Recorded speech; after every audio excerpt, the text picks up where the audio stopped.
बिस्मिल्लाहिर्रहमानिर्रहीम। अस्सलाम वालेकुम वरहमतुल्लाहि वबरकातुह। एक शख्स की बीवी उसको मुंह नहीं लगाती थी और वो सौ जान से उसका आशिक था।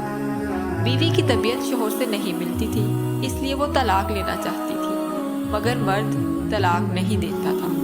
मर्द उसको ये नहीं कि सताता था, बल्कि मोहब्बत करता था, मगर वो रहना ही नहीं चाहती थी। एक दिन दोनों मियाँ बीवी बैठे हुए बातचीत कर रहे थे। बीवी कुछ कह रही थी, मर्द ने भी कोई जुमला कहा, बस वो चुप होकर बैठ गई। मर्द ने कहा कि अगर सुबह सादिक से पहले पहले तू ना बोली तो तुझ पर तलाक है।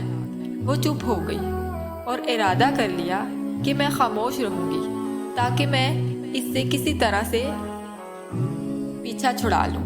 वो बेचारा परेशान हुआ। वो हर चंद बुलवाना चाहता था, मगर वो बोलती ही नहीं थी। अब वो समझ गया कि ये तलाक लेना चाहती है और इस तरह बीवी मुझसे जुदा हो जाएगी। अब उसने फुकहा के दरवाजे झांकने शुरू किए, उनसे जाकर अपना हाल बयान किया। उन्होंने यही कहा कि अगर वो चुप रही तो तलाक पड़ जाएगी, ये तो तेरी तरफ से शर्त है। उसकी सूरत यही है कि जाकर उसकी खुशामद करो और सुबह सादिक से पहले किसी तरह बुलवाओ, वरना सुबह सादिक होते ही तेरे हाथ से निकल जाएगी। सब ने यही जवाब दिया।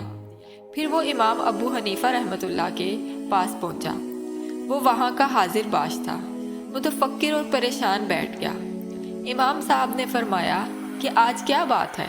उसने कहा कि हजरत, वाक़या ये है कि बीवी से मैंने कह दिया कि तू अगर सुबह सादिक तक ना बोली तो तुझ पर तलाक। अब वो खामोश होकर बैठ गई है। इमाम अबू हनीफा ने फरमाया कि तलाक नहीं पड़ेगी, मुतमईन रहिए। अब वो मुतमईन होकर आ गया।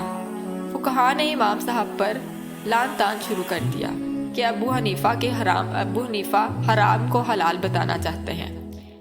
इमाम साहब ने ये किया कि सुबह सादिक में जब आधा घंटा रह गया तो मस्जिद में जाकर जोर जोर से तहज्जुद की अजान देना शुरू कर दी। उस औरत ने जब अजान की आवाज़ सुनी तो समझ गई कि सुबह सादिक हो गई। बस बोल पड़ी और कहने लगी, सुबह सादिक हो गई, मैं मुतल्लिका हो गई, अब तेरे पास नहीं रहूँगी। जब तहकीक किया तो मालूम हुआ कि सुबह सादिक नहीं हुई, वो तहज्जुद की अजान थी। लोग कायल हो गए कि वाकई इमाम साहब फ़कीह भी हैं और मुदब्बिर भी। वीडियो अच्छी लगी हो तो लाइक और चैनल को सब्सक्राइब ज़रूर कर दीजिएगा। जज़ाकल्लाह।